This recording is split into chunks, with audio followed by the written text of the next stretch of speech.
Salut Internet, comment va? Bonjour à toi auditeur du podcast Let's Talk Venture, le podcast des voyageurs, backpackers et aventuriers aux folles histoires. Aujourd'hui, je discute avec Marie, une amie peintre de Chine qui, avec la crise du Covid-19, s'est retrouvée coincée en Thaïlande pendant plusieurs mois avant de décider de s'y installer définitivement. Ensemble, on discute de sa vie en Chine pendant les premières semaines de découverte du Covid, de l'île en Thaïlande où elle vit actuellement et des nombreux trésors naturels qui s'y cachent. Je vous laisse donc en sa compagnie. Let's Talk Venture with Marie. Oui, ok, donc on est synchronisé. Bonjour Marie. Bonjour. Je suis ravie de t'entendre. Est-ce que tu peux te présenter très rapidement, s'il te plaît? Alors, je suis Marie. J'habite actuellement en Thaïlande. J'ai 25 ans et je suis française. J'ai habité pendant 4-5 ans à peu près à Shanghai, donc là où on s'est rencontrés. Et je me suis retrouvée, malgré moi, en Thaïlande à cause du corona.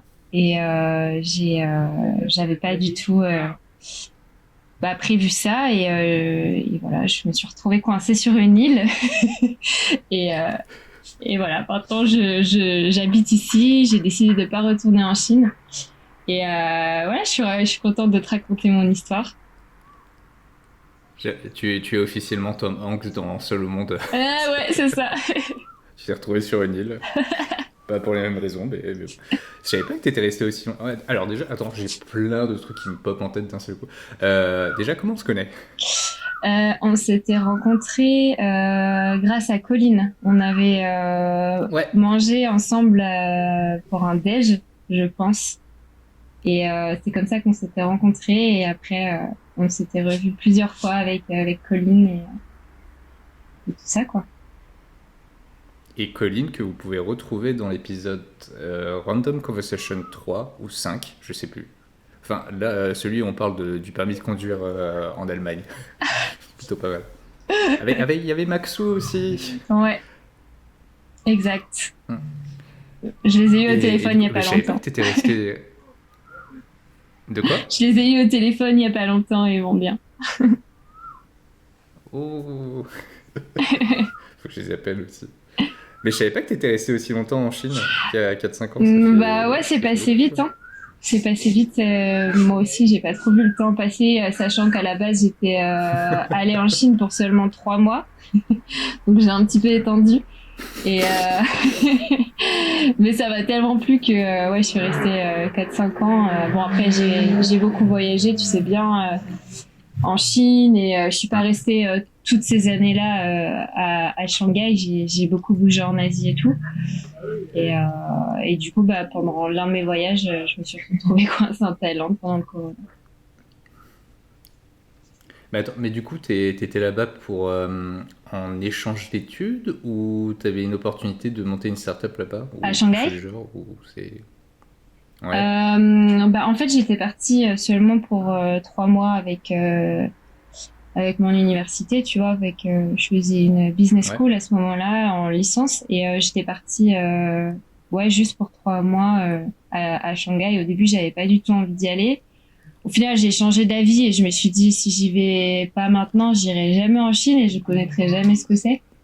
Donc j'ai saisi l'opportunité, j'y suis allée et j'ai étendu et puis après les années ont passé, quoi.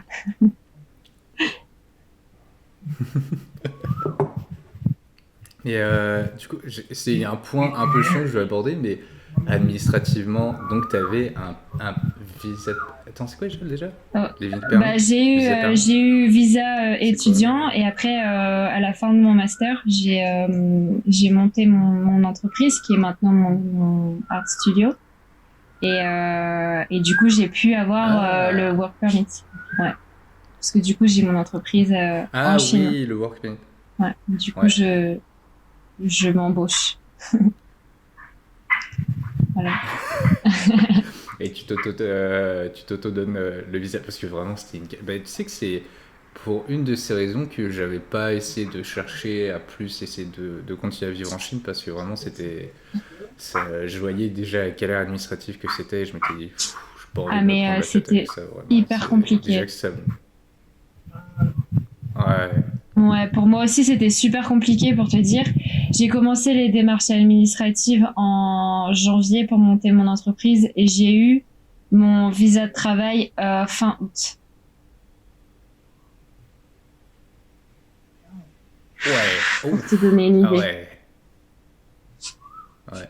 T'as des Ouais. histoires drôles par rapport à ce centre, tu sais, ce fameux centre de visa là. C'est en gros, pour vous donner du contexte, c'est un espèce de grand bâtiment qui est un peu ouais, au centre-ville, parce que le centre-ville en soi de Shanghai est vraiment très grand, mais dans la partie administrative, Pudong, ça, cherchez sur Google, vous verrez à peu près où c'est. Et du coup, cette espèce de grand bâtiment, tu vois, où tu as plusieurs étages, et en fait, tu as des gens dans t'as des espèces de files d'attente en face des vitrines, où tu as des énormes Mais oui, mais c'est la vitres pour galère. séparer des gens Ouais. administratifs et tout. Mais oui, non, mais Non, tu mais les vois en c'est plus des avec leur galères, ouais. tenue Et puis, il y a militaire personne ou qui quelque parle chose du genre, anglais. tout, c'est... Donc, il suffit que... Moi, la C'est- grosse galère que j'ai rencontrée à chaque fois, c'est que... Donc, ils parlent Hmm. pas anglais, donc c'est assez dur de se comprendre. Et après, ceux qui vérifient, tu sais, que tu as bien la totalité des papiers, ils te disent, OK, il te manque, je sais pas, un papier, par exemple, une signature. Du coup, tu dois revenir le lendemain ou bah, quand tu peux, parce que généralement les heures d'ouverture matchent pas trop si t'as un taf ou si t'es étudiant, voilà, Ouais, c'est pas ouvert tout le temps. Et vu que c'est ouais. super loin, moi je me souviens que j'avais besoin de au moins 1 heure pour y aller. Et il Hmm. disait oui, donc il manque une signature ou il manque un papier. Du coup, il faut revenir. Et quand tu reviens avec cette signature ou ce papier, ils te disent ah mais non, il te manque aussi ce document. Du coup, tu es obligé d'aller chercher ce document, revenir. Et ils te disent jamais, tu sais, genre tous les papiers d'un coup pour que tu reviennes et que ce soit efficace. Et, voilà. Hmm. Et à chaque fois, moi, c'était ça. Et je savais jamais où aller dans le centre de visa. Enfin, c'était extrêmement galère. La queue aussi, tu sais, avec les Ouais, petits c'était un numéros enfer. et tout. Je savais Ouais, jamais quel les guichet tickets c'était. avec, tu sais, le numéro qui s'affiche. Ouais, t'es chez le boucher. Ou, Ah, non, c'est plus j'avais pas envie simple. d'utiliser cette référence-là, mais... c'est-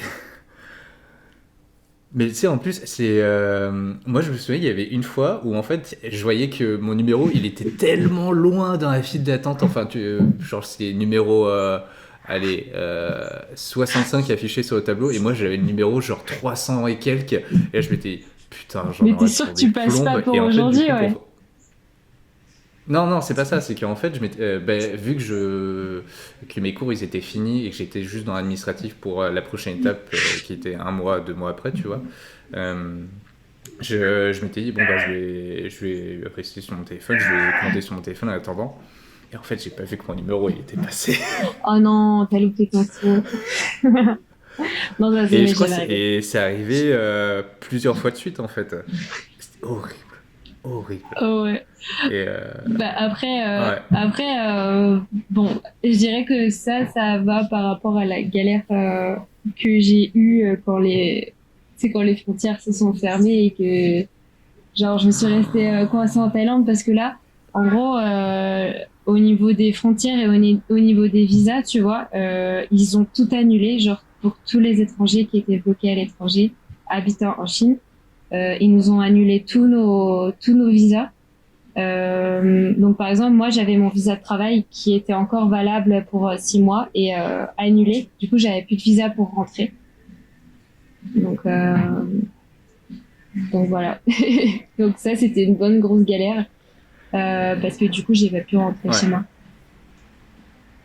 Ouais, il fallait oser quand même Et on se fait chaud. pour nous annuler tout ça. Enfin, c'était notre prix Ouais. pour rentrer, tu vois, chez nous pendant le corona, tu vois, dans le virus. Du coup, ouais.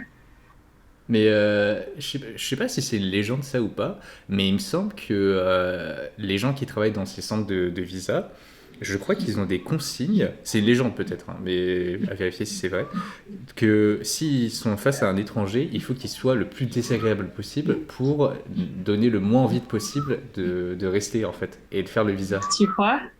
Franchement, j'en ai aucune idée, ça, j'en sais rien. Je sais plus qui m'a donné cette info-là, je sais pas si c'est vrai ou faux, mais franchement, ça en a Franchement, tout l'air. j'en sais rien du tout. J'en sais rien du tout. Ouais. Ouais, est-ce que tu peux nous refaire l'historique de comment tu t'es retrouvé par hasard coincé sur une île? Bah, alors, c'était en... C'était il y a presque un an maintenant. En février, donc c'était le Nouvel An chinois l'année dernière. Et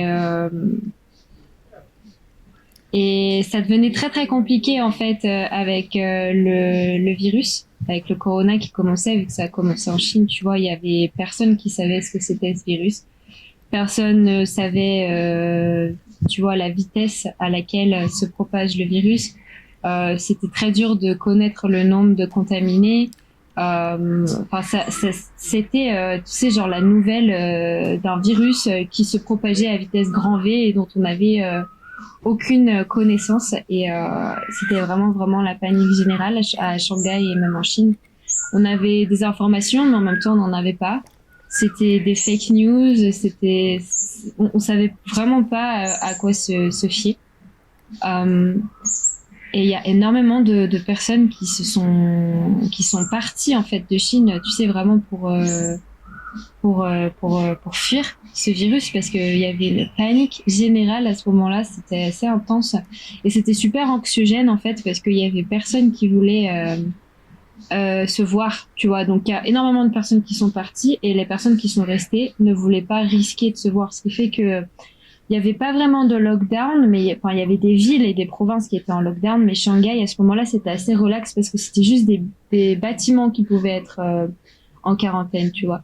Moi le mien ça allait, j'avais le droit de rentrer et sortir de mon bâtiment, donc je pouvais aller me promener, tu vois, mais il y avait toujours ce contrôle de température, voilà, je me faisais contrôler, on venait voir chez moi des fois, machin, tu vois. Mais donc c'était pas trop strict comme contrôle par rapport à d'autres bâtiments. Mais le truc c'est qu'il y avait tout le monde qui voulait pas se parler à moitié.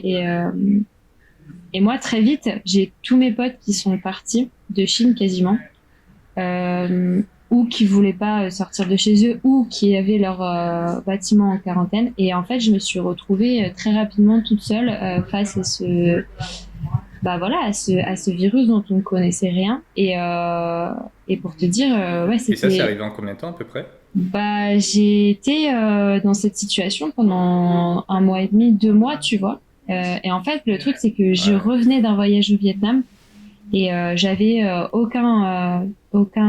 j'avais pas d'argent pour partir, tu vois, pour faire quoi que ce soit. Donc j'étais coincée là, tu vois. Et et bon, je lui ai trouvé une solution, c'est que j'ai réussi à faire du pet sitting, donc garder les animaux des gens, parce qu'en fait, il y a plein de gens qui sont partis. Il y a plein de gens qui sont partis en fait en laissant leurs animaux à Shanghai et qui ont décidé de pas revenir, ou alors avec le virus, le contrat n'a pas été renouvelé, les contrats de travail, donc ils ne pouvaient pas revenir, ou alors sinon il y avait des bâtiments en quarantaine et les gens quand ils revenaient ils pouvaient pas aller dedans et il y avait encore leurs animaux. Enfin bref, c'était hyper compliqué. Et moi du coup je me suis retrouvée avec un chat, un chien et un lapin chez moi. Et après, j'allais voir d'autres animaux de compagnie un peu partout. Et en fait, c'est grâce à ça que j'ai réussi à me mettre des sous de côté. Et après, je me suis dit, non, mais c'est pas possible. Je vois personne. Enfin, moi, j'ai besoin de voir du monde. Tu sais, À genre, part le les animaux. moral, c'était hyper dur d'être en isolement et de parler à personne. Et en fait, la plus grande torture pour moi, c'était de pas savoir quand ça allait s'arrêter, tu vois. On avait vraiment aucune. C'était vraiment le début du virus, donc on savait vraiment pas ce que c'était ce truc, tu vois. Et je commençais vraiment, vraiment à déprimer. Genre pendant des semaines, je voyais personne. Et il y avait plein de supermarchés et de supérettes qui étaient complètement dévalisés. Et du coup, je pouvais que me nourrir au Family Mart et 7-Eleven, tu sais, genre les petites supérettes où t'as juste des chips et des dumplings congelés, quoi. Et du coup, je mangeais, enfin, je mangeais hyper mal. Et du coup, forcément, j'avais pas le moral. Enfin, tu sais, petit à petit, tu te laisses un petit peu aller, quoi. Enfin, tu sais, je savais plus quoi faire de mes journées. Et après, je me suis dit, avec l'argent que j'avais tout pile pour m'acheter un billet d'avion pour aller en Thaïlande. Et j'avais des potes à Koh Samui. Et je me suis dit, bon, je prends un billet, j'y vais. Je vais me changer les idées pour 2 semaines. Et après, je rentre, tu vois. Et, euh, et en fait, bah, je suis arrivée en Thaïlande. Bon, déjà, je suis arrivée à l'aéroport. Tu sais, le tableau où tu as tous les vols qui sont annoncés, là, tu sais, où tu vas pour les gates et tous les trucs. Et ben, il y avait tous les avions qui étaient annulés, sauf 4. Il y en avait un pour l'Europe, un pour la Russie, un pour Kuala Lumpur, un pour l'Iran, un truc comme ça, je crois, et un pour Bangkok, tu vois. Donc, du coup, c'était mon vol, c'était le dernier qui était maintenu. Et moi, je faisais la queue, tu sais, pour donner mon sac en soute. Et je m'attendais à ce que mon vol soit annulé, hein, clairement. J'étais là, bon, bah c'est bon, je vais rentrer chez moi, tout est annulé, je vais pas réussir à partir. Et bah non, j'ai réussi à décoller, tranquille. Je suis arrivée à Bangkok, et là, ça faisait trop du bien de voir du monde. Le virus n'existait pas encore à ce moment-là, tu vois, en dehors de la Chine. C'était tellement plaisant, tu sais, de voir des gens sans masque, de voir, je sais pas, de voir de la vie, quoi. De voir des rues qui étaient pleines de monde, alors qu'à Shanghai, t'imagines, Shanghai, c'était vide de chez vide. Des grandes rues désertes, c'était hyper bizarre. Donc, bah, je suis allée à Koh Samui, puis après, je suis allée à Koh Phangan. Et je suis restée à Koh Phangan et la Chine a fermé ses frontières et j'ai pas vu. Ils ont fermé les frontières en un jour ou deux, tu vois. Moi, j'avais besoin de plus pour pouvoir. Après que tu sois arrivé, c'est ça? Non, j'ai passé 2 semaines ou 3 semaines en Thaïlande sur l'île. Ouais. Et d'un coup, la Chine a décidé de fermer les frontières en 1 ou 2 jours et j'ai pas eu le temps de rentrer à Bangkok. Je suis quand même allée à Bangkok, j'ai pris un vol, j'ai essayé de rentrer. Et là, à l'aéroport, ils ont refoulé tout le monde. Personne pouvait rentrer dans l'avion en disant frontières fermées, machin. Et en fait, moi, mon avion, il passait la frontière chinoise.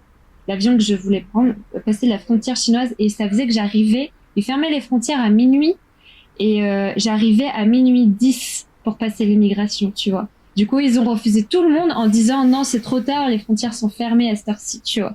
Et du coup, on était des centaines, peut-être des milliers, hein, franchement, à l'aéroport de Bangkok, à être, tu sais, genre des familles qui étaient séparées, une partie en Chine, d'autres en Thaïlande, comme moi, tu vois, genre à pas savoir où aller, juste en étant en vacances, il y avait une montagne d'étudiants complètement perdus qui savaient pas où aller. Du coup, c'était vraiment la panique. C'était hyper anxiogène à l'aéroport et là en fait le temps est passé un peu et là le virus commençait à arriver en Asie, tu vois, mais pas encore en Europe, mais en Asie un petit peu et du coup moi j'ai senti le truc venir. Je me suis dit non, je reste pas à Bangkok parce qu'il va y avoir un lockdown et je me refais pas le deuxième épisode encore dans une autre ville et cette fois que je connais pas, tu sais, du coup, je suis directement repartie à Koh Phangan. Je suis même pas sortie de l'aéroport, j'ai repris direct un vol, je suis repartie à Koh Phangan. Et quelques jours après, la Thaïlande était en lockdown complet. Il y avait plus de ferry pour partir de l'île et tout. Et du coup, je me suis retrouvée coincée sur cette île, tu vois. Et là, ça fait presque 1 an que je suis là. Parce que bah finalement j'ai décidé de pas après bon ça a pas été non plus tout rose, ça a été très très dur pour moi, tu sais, d'être coincée dans un pays, tu vois, j'étais juste venue avec mon sac à dos, tu vois, j'avais rien en fait et j'avais toute ma vie à Shanghai, tu sais, ça faisait 4-5 ans que j'étais là-bas, j'avais commencé à monter mon studio d'art, je faisais des expos, enfin tu sais, ça commençait à aller, je vendais des toiles et tout et là je me suis retrouvée sur une île et j'avais plus rien en fait, genre je me suis sentie tellement stupide en fait, je me suis dit mais pourquoi j'ai fait ça, tu vois, et Bon, au final, ça s'est super bien passé. J'ai rencontré des gens formidables. Et puis on a passé notre lockdown ensemble sur l'île et c'est une famille maintenant, tu vois, on est une communauté. Et parce qu'on est tous restés, enfin personne n'est parti parce que la Thaïlande fait partie des pays les moins contaminés, donc on n'a quasiment pas eu de, bah voilà, on n'a quasiment pas eu de corona ici quoi. Très peu quoi, juste les masques. On a eu un couvre-feu un petit peu. Euh, Après, il y a plein de restaurants et hôtels qui ont dû fermer et tout, mais après, nous, pour notre vie, tu vois, on pouvait se voir, enfin, on pouvait se rencontrer, on pouvait rencontrer du monde. Donc, je pense qu'on était très, très privilégiés par rapport à tout le reste du monde, tu vois. Donc, euh, donc voilà, mais après, ouais, ça a été des mois, je dirais que les 3-4 mois après que j'ai capté que je pouvais pas rentrer en Chine, parce que de toute façon, la Chine avait dit on ferme les frontières et ils ont pas du tout dit quand ils allaient les rouvrir. Donc, ouais, je me suis sentie ultra bête, mais bon, je me suis sentie... En fait, je me suis sentie abandonnée, tu vois, genre, je savais plus où aller, j'étais juste avec mon sac et j'avais pas un rond, rien et tout, tu vois. Et mais bon, de fil en aiguille, je me suis dit bon, bah il faut quand même que je fasse quelque chose, tu vois. Et donc j'ai continué mes projets artistiques, j'ai commencé à tout faire en ligne. Et puis je sais pas, genre la magie quoi, ça s'est passé et les mois ont passé et maintenant j'ai fait tout mon studio en ligne, mon studio artistique en ligne. Maintenant je vends mes toiles à l'international grâce à mon site internet, alors qu'avant en Chine je faisais des ventes, tu vois, directes, physiques avec les gens et maintenant, j'ai complètement, on va dire, j'ai complètement propulsé mon projet, tu vois. Donc finalement, j'ai cru que c'était le pire cauchemar du monde, tu vois. J'étais là, même si j'étais coincée sur une île paradisiaque, pour moi, c'était l'enfer. J'étais là, j'avais pas de thunes, je savais pas quoi faire. J'étais coincée, tu vois, malgré moi, et je savais pas quoi faire. Vraiment, j'en ai tellement pleuré, si tu savais. Mais maintenant, c'est le meilleur truc qui me soit arrivé et j'ai décidé de rester et je vends mes toiles. Enfin, c'est mon rêve en fait qui se réalise. J'habite dans la jungle et dans la nature. C'est trop bien quoi. C'est trop trop bien. Je suis trop contente et même en Chine, on me contacte maintenant pour faire des expositions ou pour participer à des projets artistiques et tout. Donc là, j'attends que les frontières rouvrent. Enfin, les frontières ont réouvert, mais j'ai pas envie d'aller en quarantaine. Donc j'attends un petit peu. Ah ouais, tu m'étonnes. Parce que ça veut dire qu'il faut que je fasse une quarantaine pour aller en Chine et une quarantaine pour revenir en Thaïlande. Du coup, bah, un mois de quarantaine, voilà. Non. Et du coup, j'aurai des projets. J'ai des projets en Chine qui m'attendent, mais pour l'instant, j'ai décidé de me poser un petit peu et prendre soin de moi et vraiment développer mon studio et voilà, je fais confiance. Je sais pas à l'avenir quoi. Je suis vraiment vraiment contente de ce qui m'est arrivé. Voilà, je pensais pas que ça allait se passer comme ça parce que j'avais mon appartement et tout à Shanghai, tu vois. J'avais absolument toute ma vie. Enfin, tous mes souvenirs de voyage et tout. Enfin, tout ce que j'avais pu ramener, ça me faisait trop mal au cœur. Et au bout d'un moment, j'ai dû rendre mon appart. Je l'ai rendu vers Noël. Donc, tu vois, j'ai mis du temps quand même à le rendre. Je pensais vraiment que j'allais pouvoir rentrer. Mais après, je me suis dit, non, mais il y a un moment, faut arrêter. Il faut laisser partir les choses tu sais, qui me rendent pas service parce que ça me faisait vraiment souffrir, en fait, de me dire que j'avais toute ma vie là-bas, que j'étais coincée et tout. Mais bon, là, du coup, j'ai tout rendu. J'ai plus rien qui m'attend là-bas. Mes affaires sont dans des cartons chez des potes et voilà, là, je peux me concentrer sur l'essentiel. Ouais, je peux me concentrer sur l'essentiel. Et puis, et en fait, en fait, je pensais vraiment que j'avais tout perdu, tu vois. Parce que les frontières se sont fermées, c'était tellement incertain et je savais pas, en fait, comment ça allait se passer. Et j'étais vraiment livrée à moi-même, j'avais vraiment nulle part où aller. Je pensais vraiment, vraiment que j'avais tout perdu, tu vois. Et au final, je me suis rendu compte que, bah non, j'ai tout gagné et voilà, enfin, c'est pas grave si j'avais pas mes affaires, en fait. Parce que ce qui comptait, c'était mon projet, je sais pas, c'était l'envie de réaliser mon rêve, tu vois, et ça a pas de prix, enfin, ça, tu peux le faire n'importe où, en fait. T'as pas besoin d'un appartement, enfin, moi, j'avais pas besoin de mon appartement, j'avais pas besoin de mes affaires, en fait, pour réaliser ce dont j'avais envie, tu vois. Donc, ouais, ça a été une super belle leçon de vie et en fait, aussi de passer, tu sais, de Shanghai qui fait 25 millions d'habitants à une île où il y a, je sais pas, moins de 10 000 personnes. Ça fait grave du bien aussi parce que tout le monde a vraiment le temps de se rencontrer, de se connaître, on passe vraiment du temps ensemble. C'est, c'est, c'est vraiment des liens, tu sais, vrais, quoi. Euh, et ça fait du bien, quoi. Franchement, ça fait vraiment du bien et d'être dans la nature. Rien de, tu sais, de manger des choses saines, enfin, de voir autant de verdure et je sais pas, c'est magnifique, quoi. Je suis trop contente. Et donc, j'ai décidé de rester. Là, j'ai fait un visa de 15 mois. Du coup, je vais rester encore un peu en Thaïlande sur l'île et on verra.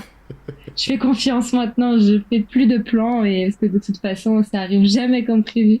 Donc là, moment présent, c'est tout. Voilà. Je suis trop content pour toi. Ah, merci. Je suis trop contente aussi.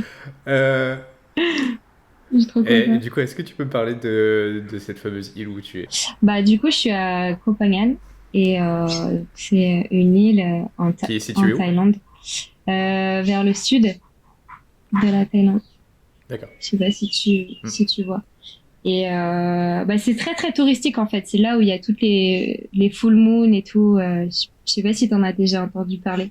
Mais là, du coup, il y a plus de full moon, Il y a il y a des plus gens. rien. Moi, j'ai jamais connu Koh Phangan en mode super touristique. Là, il y a personne. Des fois, je vais à la plage, il y a personne. Alors que normalement, c'est des plages qui sont blindées de monde, tu vois. Mais là, il y a personne. On est juste une petite communauté d'étrangers à être restés. Et, euh, et voilà, donc bah, c'est une île qui est paradisiaque, tu peux faire de la plongée, du kite, snorkeling. Il y a plein d'activités. Il y a beaucoup de yoga. En fait, il y a tout ce dont on a besoin ici. Euh, bon, il n'y a pas de théâtre ou de cinéma et tout, mais on a des fermes, on a des superbes chemins pour faire de la randonnée. Il y a plein de criques et de plages à voir. Enfin, c'est magnifique. C'est magnifique. Et là, on vient de finir la saison des pluies. Du coup, là, il fait super chaud de nouveau. Et donc là, c'est cool parce c'est cool de voir l'île, tu sais, changer au niveau des saisons, la saison des pluies, la saison sèche, même les fruits et les légumes ils changent. Enfin, c'est trop bien. J'aime trop être ici. C'est super inspirant et je pense que c'est super important pour moi parce que tu sais, vu que je pars, faut que je sois bien dans ma tête, tu sais, pour créer, quoi. C'est super important d'être heureux, tu sais, je sais pas, pour être plein d'inspiration, quoi. Et, euh, et là, je pense que j'ai trouvé mon petit coin de paradis. Et voilà, par rapport à Shanghai, même si franchement, Shanghai me manque, mais un point, la Chine me manque tellement parce qu'en fait, je sais pas, c'est une très grande partie de ma vie et c'est un énorme chapitre que j'ai pas pu finir de la manière dont j'aurais voulu. Mais bon, ça veut pas dire que j'y retournerai pas. Mais, euh, mais là, au moins, tu vois, au lieu de passer des heures dans le métro, et ben, je passe plus de temps pour peindre ou pour faire des choses qui ont plus de sens, tu vois. Donc, euh, donc c'est vraiment une île qui est qui est très ressourçante et magnifique. C'est surtout la nature, quoi. C'est cadeau, quoi. Magnifique. Donc, voilà. Tu y es déjà allé ou pas? Non? Alors, j'ai. Je sais pas si j'ai. Oh, t'es prête? C'est long. Je suis désolé si vous avez déjà entendu cette histoire dans le podcast, mais ça va être très long. Je t'ai parlé de la manière dont je suis revenu de la Chine. Non, je crois pas. Non, non, ça m'étonnerait. Ok, alors accroche-toi, vraiment, c'est un gros morceau celui-là. Euh, euh, alors en fait, tu sais du coup à la fin des 1 an et demi en Chine, je voulais un peu finir en apothéose, c'est-à-dire faire un dernier gros road trip, tu vois, en Chine avant de retourner en France. Et du coup, mon plan, ce que j'avais trouvé, c'était... je voulais absolument faire mon dernier road trip dans la province du Yunnan. Ouais. Je crois que c'était du Yunnan. Donc, je m'étais prévu 2 semaines et demie de trip en backpack, tu vois, pour aller d'étape en étape pour visiter des coins, parce que j'avais vu que là-bas, en termes de sites et d'endroits à visiter, c'était vraiment, vraiment plutôt pas mal. Et je le reconfirme, le Yunnan, pour visiter, c'est vraiment très cool. Ouais, c'est magnifique. Du coup, je connaissais une pote en fait à Shanghai qui était originaire de Kunming, donc la capitale du Yunnan. Ça tombait trop bien, tu vois. Euh, Elle était en vacances là-bas. Donc je m'étais dit, ok, je mets toutes mes grosses affaires dans une grosse valise qu'elle a accepté de garder chez elle. Et je pars avec mon sac à dos en fait pour faire mon trip, revenir chez elle, récupérer la valise, prendre mon avion pour aller à Hong Kong, passer une nuit à Hong Kong parce que j'avais genre 18 heures d'escale à Hong Kong et retourner en France. Ça, c'était le plan initial. Oh, waouh. Donc en fait, en revenant de mon trip, on s'était dit avec ma pote, vu que c'est potentiellement la dernière fois qu'on se voit, on va aller prendre un déjeuner ensemble avant que je prenne mon avion à 15 heures. Ou 15 heures et quelques, je sais plus. Et en fait, du coup, on va au resto. Sauf qu'en fait, tous les petits détails qui font que tu peux accumuler du retard, en fait, sont arrivés. C'est-à-dire, on a Qu'est-ce un qui peu t'est traîné au arrivé? resto, ça a pris du temps pour payer à la fin au resto. En repartant du resto, j'avais oublié que j'avais encore de l'argent sur mon compte bancaire chinois, donc il a fallu que je trouve en urgence un distributeur automatique. Euh, Ensuite, pendant ce temps, ma pote est retournée chez elle parce qu'elle voulait écrire une lettre à mon ancien coloc qui était son mec de l'époque, qui était reparti en France. Oh, Moi, en retournant à son appart, je me suis perdu, donc je ne savais plus où était son appart. Je- oh non. Ensuite, une fois arrivé dans son appart, elle m'a passé toutes mes affaires, je suis redescendu, je me suis encore à nouveau perdu pour retrouver la station de métro. Une fois dans le métro, je ne sais pas pourquoi, il s'est arrêté pendant 10 minutes en random à un moment donné. Ah non. Ce qui fait qu'en fait, une fois arrivé à l'aéroport, en fait, j'ai loupé le check-in de 5 Oh minutes. non. Du coup, t'as dû rebooker un vol ou comment ça s'est passé? Oh, les boules. Du coup, voilà. Donc, vu que c'était absolument le dernier jour de mon visa en Chine, et connaissant l'administration française, pardon, lapsus révélateur, connaissant l'administration chinoise, je m'étais dit, on va pas tenter le diable, on va essayer de trouver un avion un peu dans l'urgence pour repartir de Chine dans la journée. Donc j'en avais trouvé un qui faisait Kunming, Bangkok, Bangkok quelque part dans le monde, France. Ok. Avec des créneaux assez réduits. Ce qui tombait bien d'ailleurs parce qu'en fait, je voyais que ça me faisait même arriver genre quelque chose comme 10 heures plus tôt en France, donc arriver le matin en France au lieu d'arriver le soir en France. Donc j'en parlais avec les parents, j'ai fait ouais et tout, j'ai eu un problème d'avion, du coup je vais arriver plus tôt et tout. Ils étaient oh content, Ah. on va arriver plus tôt. Que nenni. Du coup je prends ce fameux premier vol. Et en fait, ce que j'avais pas vu en réservant le truc, c'est que c'était une première compagnie qui faisait le premier avion pour aller vers Bangkok, et ensuite une autre compagnie qui faisait les 2 autres avions pour revenir en France. Avec, encore une fois, Ouais. des escales très très Oh courtes. non. Le premier avion est parti avec 1 heure et demie de retard. Oh non, du coup, tu l'as loupé. T'as Du loupé coup, l'autre. j'ai quand même pris cet avion. Je suis arrivé à Bangkok à minuit 30 et quelques. Et en fait, du coup, à minuit 30, l'aéroport, il n'y a plus personne. Il n'y a plus personne du service. Tous les check-ins Oh sont non. fermés. Il y a juste les gens de l'information qui sont là. Bonjour dans différentes langues, tu vois, pour aider les voyageurs un peu bébêtes comme moi. Euh, et du coup, je suis tombé sur une Marianne charmante. Si jamais tu retournes à l'aéroport de Bangkok et que tu vois une dame de l'information qui parle en français et qui s'appelle Marianne sur son petit badge, tu lui fais des gros bisous de ma part. Ça roule. Euh, et Et du coup, en fait, je lui explique ma situation. Elle me fait: Oh, vous inquiétez pas et tout, on va trouver une solution et tout. Mais pour l'instant, il est tard, on peut pas faire grand chose. Donc, ce que je te propose, c'est que tu dormes ici et tout. Ouais, et on voit la situation demain matin et tout. Tu fais: Bah, ok, bah, du coup, je vais me trouver un petit banc pour aller dormir. Elle fait: Non, mais ça va pas, on a Bangkok ici, c'est dangereux, tu ne peux pas laisser tes affaires comme ça. Si tu veux, il y a des hôtels en bas au sous-sol de l'aéroport où tu peux aller dormir.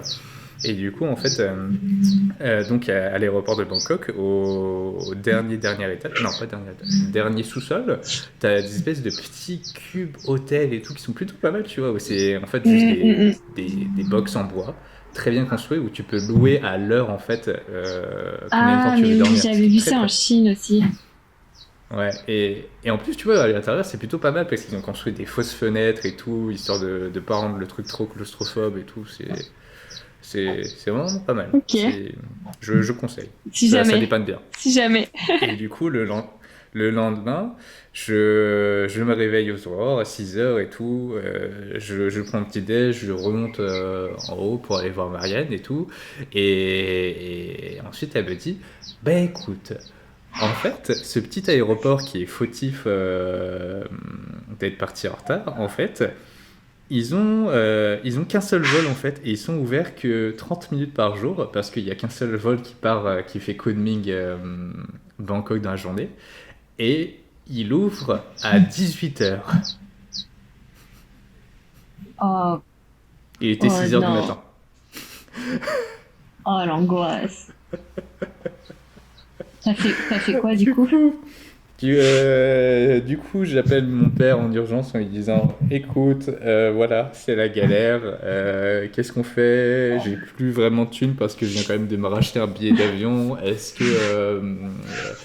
que j'attends? Est-ce que j'attends de les contacter? Est-ce qu'on se reprend un billet d'avion et tout? Et il me fait: Ok, écoute, la priorité c'est quand même que tu rentres à la maison rapidement. On va pas te laisser moisir à l'aéroport pour rien et tout.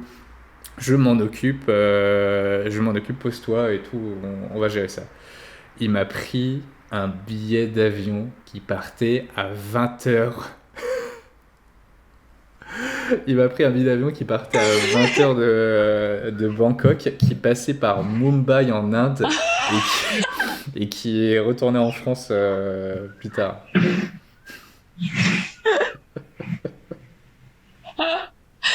Ah bah ça, c'est l'aventure.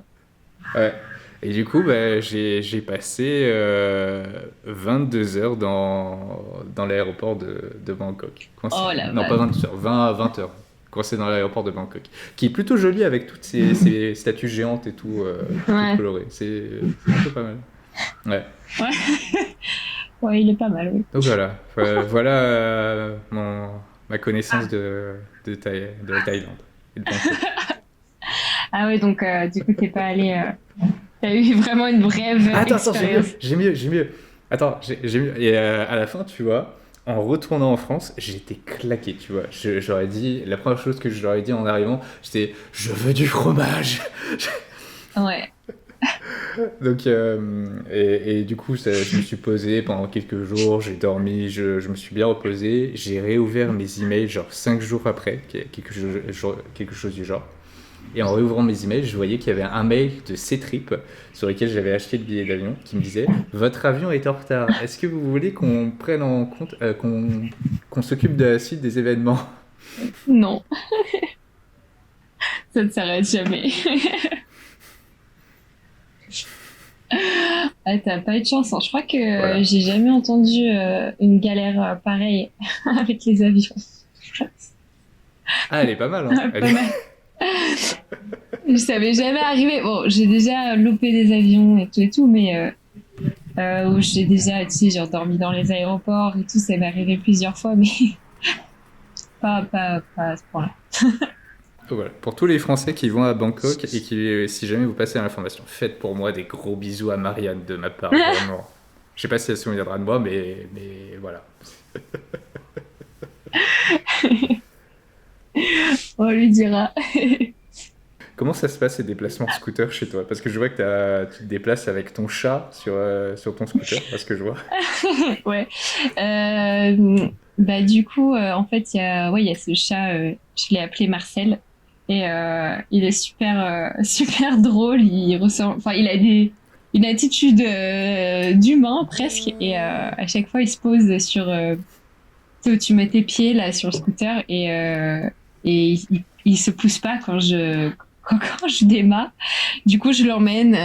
Après, il saute. Voilà, quand je m'arrête à la fin de l'allée, il descend, tu vois, mais du coup, il est super drôle. Mais sinon, ouais, on se déplace principalement en scooter. Il y a très peu enfin, il y a des voitures, mais principalement, c'est des scooters ou des motos. Il y a des gros 4x4 aussi, mais sinon, il n'y a pas de bus, il n'y a pas de feu de piétons. Il n'y a pas d'embouteillage. Euh, ouais, c'est très simple. Hein. Ils, ils sont heureux, les gens, du coup, sur l'île, qu'il y ait moins de monde, que ce soit une ambiance un peu plus posée. Enfin, les locaux, vraiment, puis Bah les Thaïlandais qui... ça, je pense que ça doit être, bah, je pense non, tu vois, parce que bah, la Thaïlande vit aussi du tourisme, enfin, du moins, Koh Phangan, c'est le tourisme, tu vois, qui fait vivre les gens.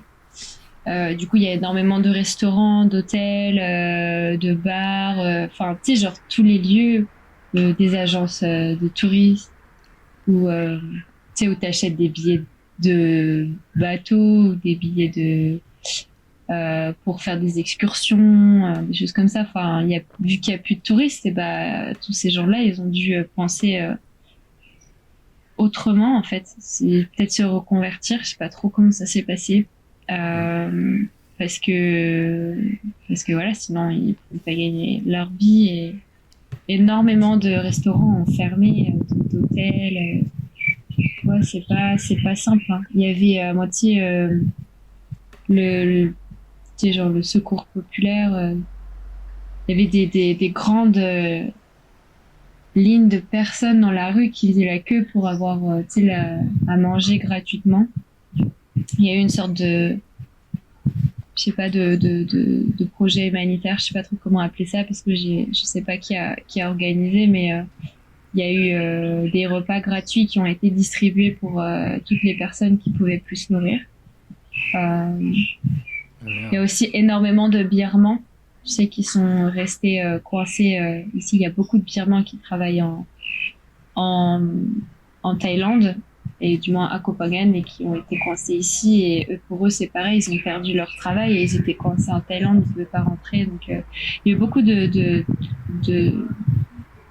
Ouais, ça n'a pas été facile pour beaucoup de personnes et ça l'est toujours pas, tu vois, pour des locaux c'est pas facile de les voir comme ça des fois, mais après d'un côté c'est vrai que c'était très très touristique, il y avait la full moon, c'est peut-être pas sain, donc pour l'environnement en tout cas ça fait beaucoup de bien qu'il n'y ait plus de tourisme parce qu'il y a moins de déchets, il y a moins de gobelets plastiques. La full moon c'était sur la plage, hein, tu vois, donc il y avait beaucoup de gobelets par terre, il y avait plein de, tu sais, c'était sale, enfin c'est comme toutes les soirées, tu sais, c'est sale après, tu vois. Donc ouais, je dirais que c'est bien pour l'environnement, mais pour les locaux, ça l'est pas, tu vois. Ça dépend de quel point de vue on se situe, quoi. Mais ouais, ouais, non, c'est pas facile, c'est pas facile. Ouais, mais c'est ça dans toute la Thaïlande. Hein. Il y a énormément de personnes qui ont perdu leur boulot. Je vois à Bangkok, c'est pareil. Tu vois, il y avait tous ces guides touristiques, par exemple, tu sais, qui font les visites, je sais pas, de temples, ou qui font les visites des musées, ou qui font visiter la ville, tu vois. Bah, toutes ces personnes-là, ils ont perdu leur boulot, ils ont dû se reconvertir, donc voilà. Je sais pas trop comment ça se passe. Mais c'est facile. Ouais, Enfin, tu le devines en fait. Tu le devines. T'as pas. Enfin, tu le vois dans la rue. Tu vois les gens. Moi, j'étais venue en Thaïlande avant. J'étais venue il y a 1 an et demi. J'étais venue en Thaïlande. Donc là, c'était la Thaïlande. Tu vois, avec. C'était normal en fait. C'était la vie normale, le tourisme de masse, machin. Enfin, et là, je vois maintenant. Enfin, ça a rien à voir. Je veux dire, c'est ça a vraiment changé. Tu vois. Mais je sais pas du tout, par contre, comment ça va évoluer, ça, j'en ai aucune idée. Parce que ça dépend des frontières, en fait. Ça dépend de si les gens peuvent revoyager encore. Donc, on verra bien. Ouais. Du coup, c'est qui ton entourage ici en Thaïlande? Mon entourage, alors j'ai des très bons amis maintenant, ici, sur l'île. De partout, de partout. Et ce qui est cool, c'est que tu vois, on est une communauté maintenant, tu vois, et on habite ici et ça fait longtemps qu'on se connaît puisque ça fait au moins 10 mois qu'on est là, tu vois. Donc on se croise, on fait plein d'activités ensemble. Bon, puis on a tous été coincés ici, tu vois, donc on a tous été un peu dans la merde ensemble, tu vois, et on a tous trouvé des solutions, on s'est tous soutenus, on a fait plein de projets ensemble, des projets qui ont marché, des projets qui n'ont pas marché, mais on s'est vraiment soutenus et c'est trop trop beau quoi. Franchement, je suis tellement reconnaissante d'avoir connu toutes ces personnes. Et du coup, tout le monde reste en Thaïlande. Et donc il y en a qui sont à Koh Phangan, d'autres qui ont bougé de Koh Phangan, qui reviennent. Chacun fait sa vie en fait en Thaïlande et du coup on se revoit et c'est trop bien. Ouais. Ouais, c'est trop cool. Il y en a qui vont trouver du boulot ici. D'autres qui, comme moi, se sont mis en ligne. D'autres qui donnent des cours de yoga. Chacun a été créatif à sa manière pour vivre ici et voilà, jouer de la musique. Il y a plein de choses. Il y a énormément de créativité ici sur l'île. Et c'est vraiment magnifique. Tout le monde a sa spécialité un petit peu, tu vois. Et tout le monde est prêt à donner de son temps pour apprendre aux autres et apprendre des nouvelles choses. Et c'est très, très enrichissant d'être dans une communauté comme ça où tout le monde a le temps de faire tout, de faire des nouvelles choses. Tout le monde a le temps d'être curieux, tu vois. Tout le monde a le temps pour les autres. Et c'est comme ça, je pense qu'on grandit. Donc voilà. Non, c'est très très bel entourage. Trop cool. Est-ce que tu as des coins du coup à conseiller à Koh Phangan? Enfin des gros coups de cœur qui sont venus en tête d'expérience là-bas, en termes de paysage, en termes de vie, en termes de...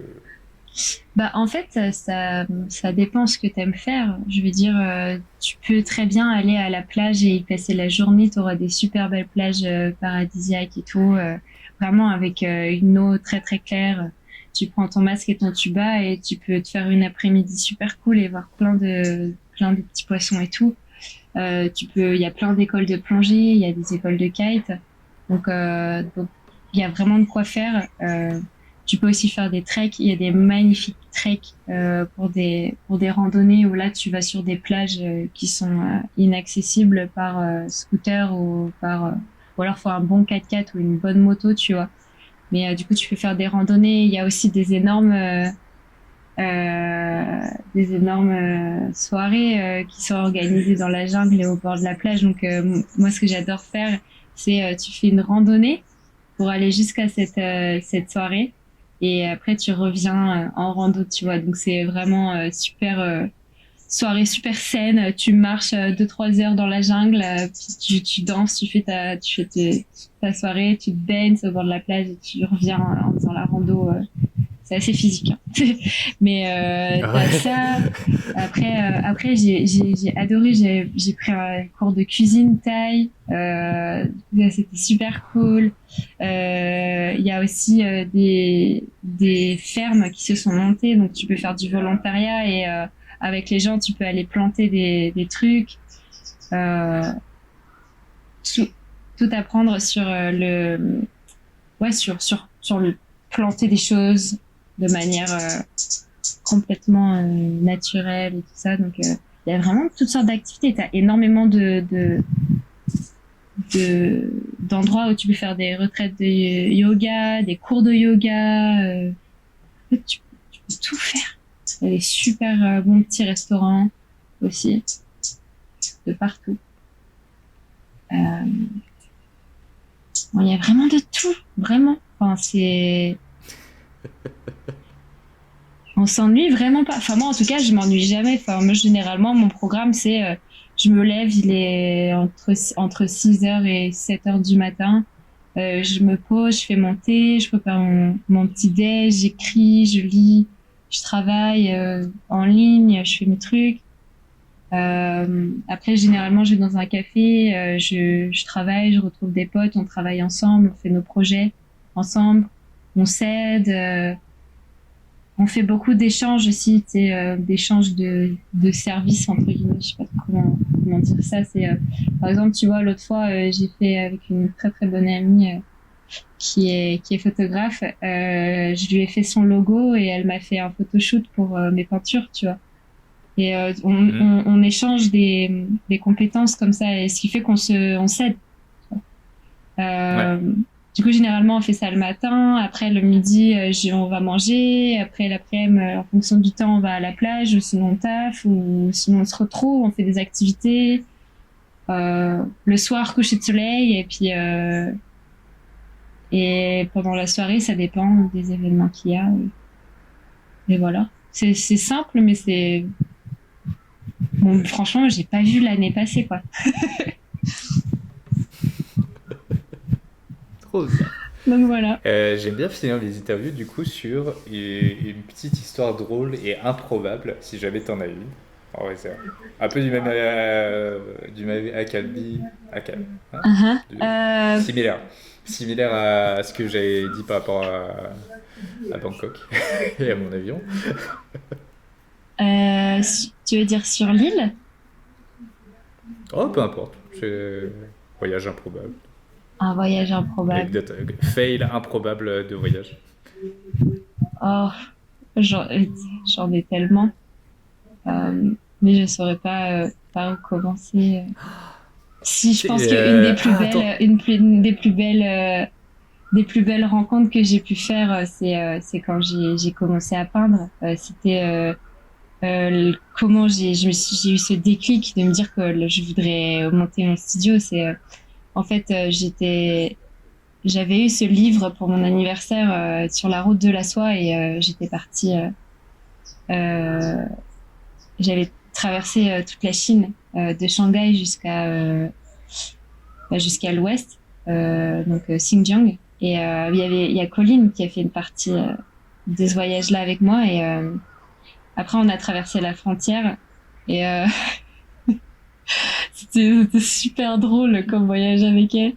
Et après, on est allé au Tadjikistan, on a traversé la frontière en avion, on est allé au Tadjikistan, et après, elle est rentrée en France et moi j'ai continué. Et après, j'étais au Tadjikistan, après je suis allée au Kyrgyzstan et j'ai fait tout le Kyrgyzstan en stop.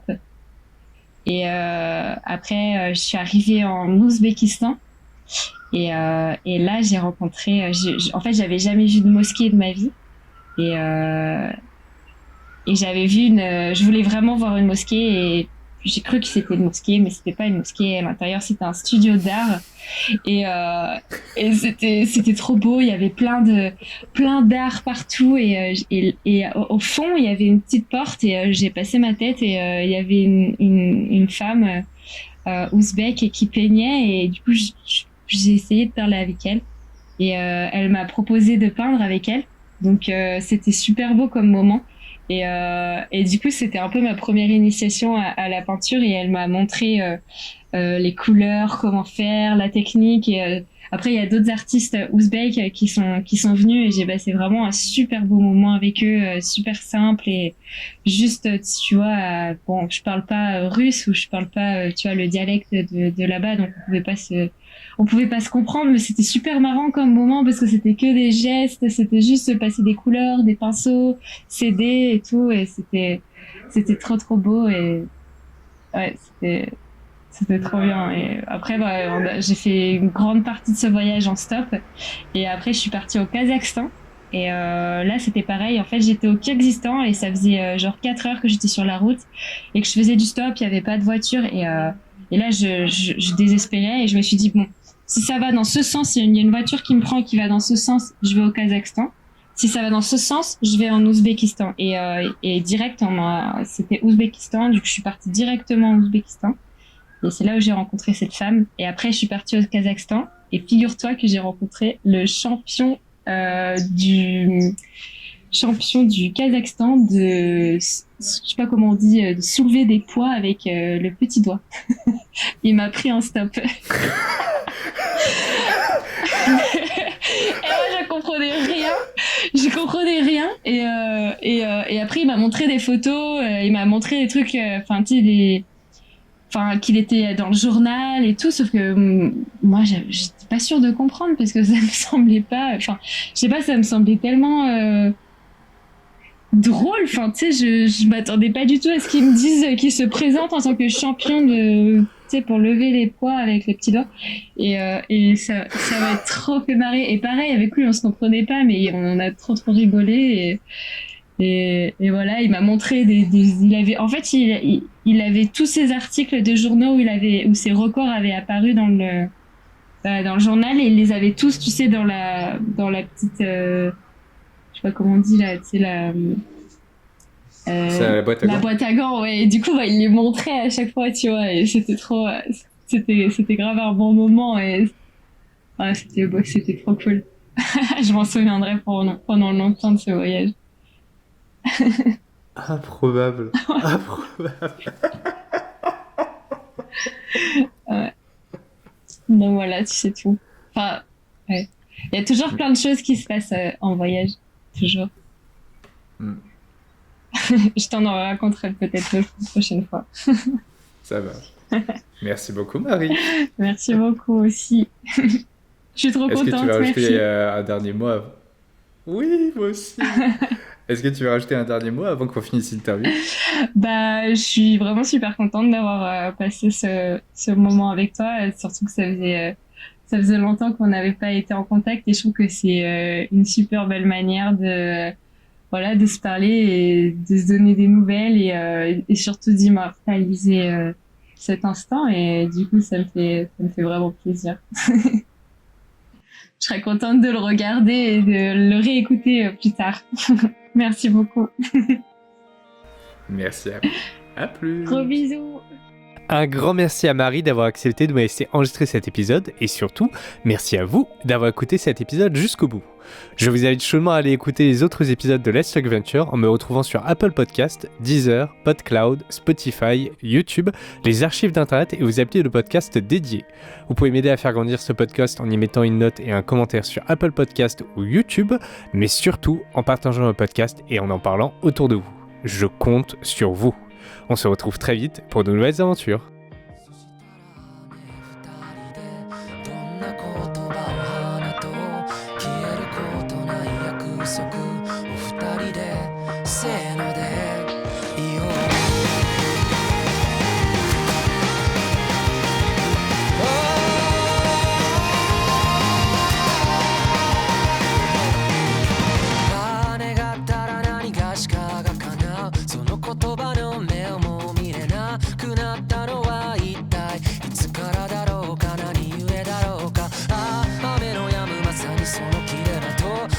出発点終点とこの命果てる場所に